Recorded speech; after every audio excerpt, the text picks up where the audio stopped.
তাই মাননীয় সরকার, আপনার কাছে আমাদের 17 কোটি মুসলমানের প্রাণের দাবি হলো এটা যে আপনি একটি মুসলিম রাষ্ট্রের কর্ণধার হিসেবে আপনার দায়িত্ব হলো যারা যারা 8 বছরের শিশুকন্যা আসিয়াকে ধর্ষণ করেছে তাদের সর্বোচ্চ শাস্তি পুরানো হাদিস অনুযায়ী মৃত্যুর দণ্ড অনতিবিলম্বে কার্যকর করবেন ইনশাআল্লাহ।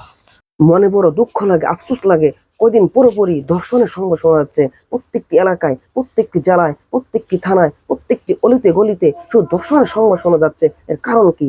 ধর্ষণের বিরুদ্ধে কম কথা বলা হচ্ছে না, ধর্ষণের বিরুদ্ধে কম আইন জারি করা হচ্ছে না। তারপরেও কেন আজ ধর্ষণ বন্ধ হচ্ছে না? তারপরেও কেন আজ 8 বছরের একটি শিশুকন্যা তার আপন 3 জনের কাছে ধর্ষিত হয়ে আত্মহত্যার জীবনকে বুক আর জ্বালা যন্ত্রণা সহকারে আলিঙ্গন করতে হচ্ছে? এর কারণ কি? এর উত্তর বাংলাদেশের কোন গাধার কাছে আমি জানতে চাই।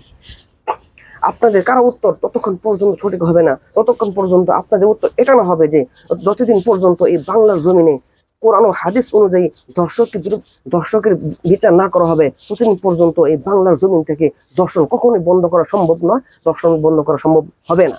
তাই মাননীয় সরকার, আপনার কাছে আমাদের 17 কোটি মুসলমানের প্রাণের দাবি হলো এটা যে আপনি একটি মুসলিম রাষ্ট্রের কর্ণধার হিসেবে আপনার দায়িত্ব হলো যারা যারা 8 বছরের শিশুকন্যা আসিয়াকে ধর্ষণ করেছে তাদের সর্বোচ্চ শাস্তি পুরানো হাদিস অনুযায়ী মৃত্যুর দণ্ড অনতিবিলম্বে কার্যকর করবেন ইনশাআল্লাহ।